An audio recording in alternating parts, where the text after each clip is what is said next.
Thanks very much, Fred Pleitgen. Live on the Polish side of the Belarusian-Poland border, Radek Sikorski is a member of the European Parliament and a senior fellow at Harvard. He's also former foreign and defense minister and joins us from London. Thanks for being with us. So My pleasure. what do you think the end game is here for Lukashenko? What is the strategy exactly? Well, if the EU cannot prevail in this one, then it's not much good. Lukashenko is trying to repeat what President Erdogan of Turkey did, except that Turkey really had millions of Syrian refugees, and it really was a huge drain on Turkish resources, and the EU agreed to pay some of that cost. Mr. Lukashenko has imported his migrants on purpose. He abolished visa requirements and encouraged those people to come. Imagine if the Mexican border guards were pushing migrants from all over Central America across the US border, and you have an equivalent of what's going on.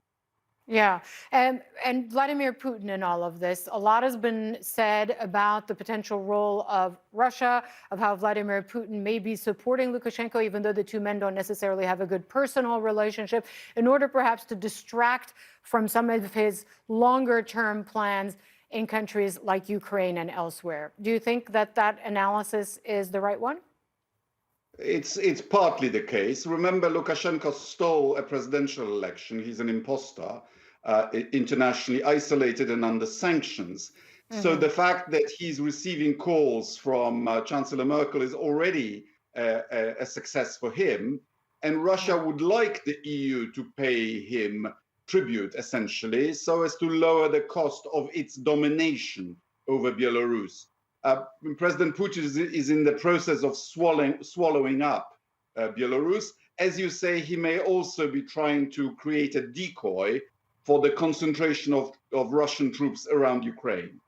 And so where does this crisis go from here? Because, of course, we can't forget that we're talking about very vulnerable, the most vulnerable, probably, category of people, refugees fleeing, in some cases, war zones, small children, women, all spending nights in freezing, dank, damp, muddy forests on the doorstep of the EU. Where do we go from here? The ethics of it are horrible. I'm a former refugee myself, not in those conditions, obviously, but those people are victims of the Lukashenko strategy and of those people smugglers to whom they paid thousands of dollars on the promise of being able to get into the EU. But you know, in the EU, we have the so-called Schengen zone of free travel. Once you cross that border, you can go anywhere in the EU. For that system to exist, the perimeter has to be controlled. You know, you need visas to cross into countries.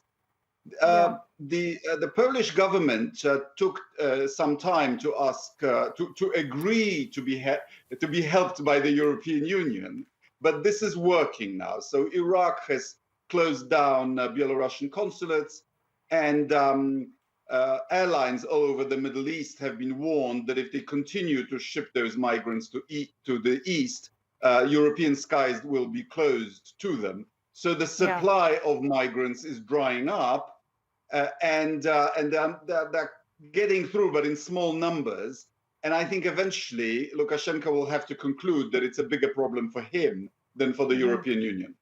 As you mentioned, if it's the Erdogan strategy he's trying, Erdogan in 2015 used millions of migrants that came into Europe, and we remember those scenes. This is just a couple of thousand. What about the United States here? I know you often talk with counterparts in the United States. Earlier this year that you spoke to the House Foreign Relations Committee members and various senators, et cetera.